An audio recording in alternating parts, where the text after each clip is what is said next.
घर के कामों में ना कभी-कभी हमें पूरा ही दिन निकल जाता है और अपने लिए हमें बिल्कुल भी टाइम नहीं मिलता। तो इसके लिए हमें क्या करना चाहिए कि हम काम भी जल्दी कर लें और हमें अपने लिए भी कुछ टाइम मिल जाए। अस्सलाम वालेकुम, मैं हूँ किशोर पीरज़ादा और आप लोग देख रहे हैं किशोर पीरज़ादा व्लॉग।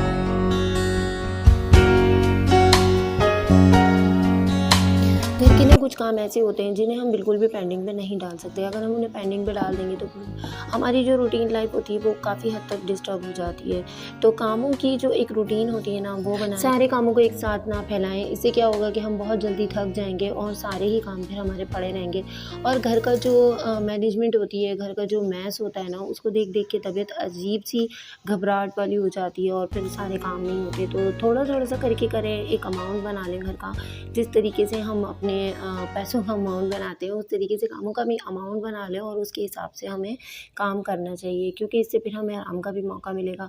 और अपने घर की मैनेजमेंट को अगर अच्छा लेकर चलेंगे तो घर भी अच्छा लगेगा। और जब इसमें कोशिश किया करें कि जितना हमारा घर हो ना उसके हिसाब से ही हमने सामान लिया हो, क्योंकि अगर घर छोटा है और सामान ज़्यादा है तो उसमें भी हमें बहुत ज़्यादा परेशानी हो सकती है। क्योंकि ज़्यादा सामान की वजह से हमें क्या होता है कि जब हम डस्टिंग वगैरह करते हैं, क्लीनिंग करते हैं, तो हमें ज़्यादा सामान इधर-उधर हटाकर उसकी फिर क्लीनिंग करनी पड़ती है और फिर उसके बाद क्या होता है कि हमारा टाइम उसमें बहुत ज़्यादा लगता है। तो जितना सामान कम होगा ना घर में उस हमें काफ़ी आसानी हो जाती है और उसके हिसाब से फिर हम अपने घर को ऑर्गेनाइज़ कर सकते हैं और उसमें कुछ अपने हिसाब से कुछ डेकोरेशन पीस वगैरह भी लगा सकते हैं। तो ये मेरे पास बॉटल्स पड़ी हुई थी, ये बहुत ही अच्छी टिप्स है। तो इसमें मेरे पास था बॉडी स्प्रे, तो जब ये मेरे पास ख़त्म हो गया तो फिर मैंने इसमें वाटर डाल लिया और उसके बाद फिर मैंने क्लीनिंग के लिए इसको यूज़ करना शुरू कर दिया। तो उससे क्या होता है कि जब मैंने इसको अच्छे से स्प्रे करती हूँ और जब स्प्रे करने के बाद जब मैं इसको टिश्यू से साफ़ करती हूँ तो कमरे में बहुत ही प्यारी सी एक खुशबू भी हो जाती है और ये मेरे काम में भी आ गया है।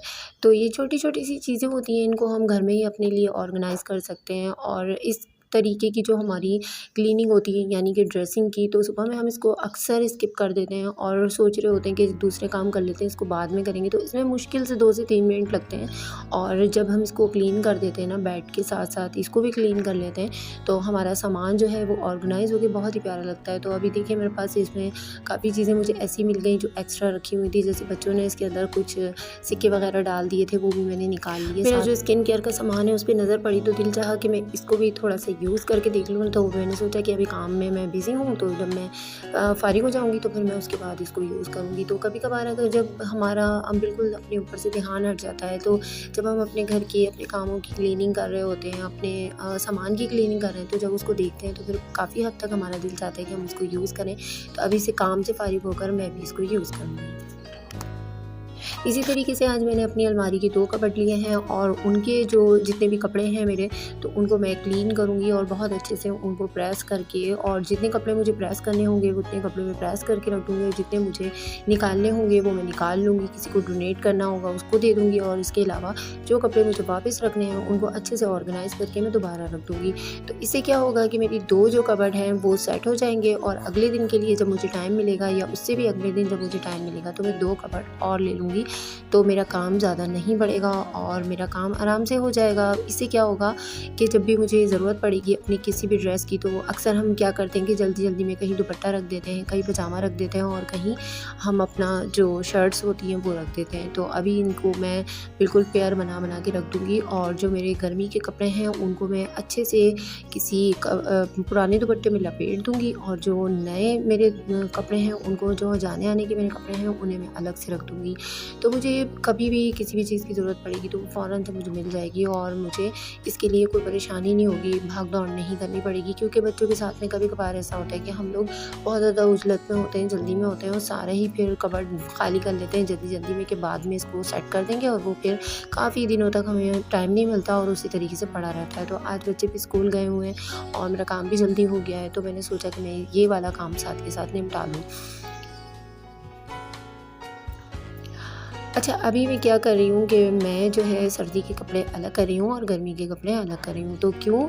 ये इस वजह से कि मेरे पास एक पुराना दुपट्टा पड़ा हुआ है, वो काफ़ी अच्छी हालत में है, लेकिन मैंने उसके अंदर अपने तमाम सर्दी के कपड़े लपेट के रख दिए हैं और गर्मी के कपड़े अलग कर दिए हैं। जो बहुत ज़्यादा गर्मी में मैं कपड़े यूज़ कर रही हूँ, जैसे कि पुराने कपड़े हो जाते हैं, वो हम ज़्यादातर गर्मी में यूज़ कर रहे होते हैं, तो उनको मैंने बिल्कुल नीचे की साइड पे कर दिया है और सर्दी के कपड़े उससे भी नीचे कर दिए हैं। तो जब मुझे सर्दी के कपड़े निकालने होंगे, मैं वो दुपट्टा निकालूँगी, आराम से उसको यूज़ कर लूँगी। और जो मेरे अभी रूटीन वाइज़ कपड़े पहनने के हैं उनको मैंने सबसे आगे दूसरे वाले कबर्ड में रख दिया है। तो थोड़ा-थोड़ा सा करके मैं इस तरीके से करती जाऊँगी। नीचे मैंने एक येलो कलर का कपड़ा बिछा दिया है जो कि बहुत ही अच्छा है और आरामदेह है और बिल्कुल साफ़-सुथरा कपड़ा है। इससे मेरे कपड़े बिल्कुल भी गंदे नहीं होंगे। और अक्सर ऐसा होता है जब हम क्लीनिंग कर रहे होते हैं तो थोड़ी-सी डस्ट चली जाती है तो हमारे जो लाइट कलर के कपड़े होते हैं वो ख़राब हो जाते हैं। तो इससे डस्ट से बचाने के लिए मैंने उसके अंदर नीचे अच्छे से कपड़ा बिछा दिया है। एक बंदे के काम करने का यही होता है कि उसको हर चीज़ को देखना होता है और मैनेजमेंट करने के लिए उसको पूरे तरीके से प्लानिंग करके फिर काम स्टार्ट करना होता है, क्योंकि हम हाउसवाइफ जो होती हैं हमें घर की सारी रिस्पॉन्सिबिलिटी बहुत अच्छे से निभानी होती है और जिसमें हमें अगर कोई काम पेंडिंग पर डाल भी देते हैं तो हमारा जहन उसी में उलझा रहता है और इस तरीके से हमारा जो माइंड होता है वो काफ़ी उलझ जाता है और फिर हम अपने जो काम होते हैं उसको सही तरीके से अंजाम नहीं दे पाते।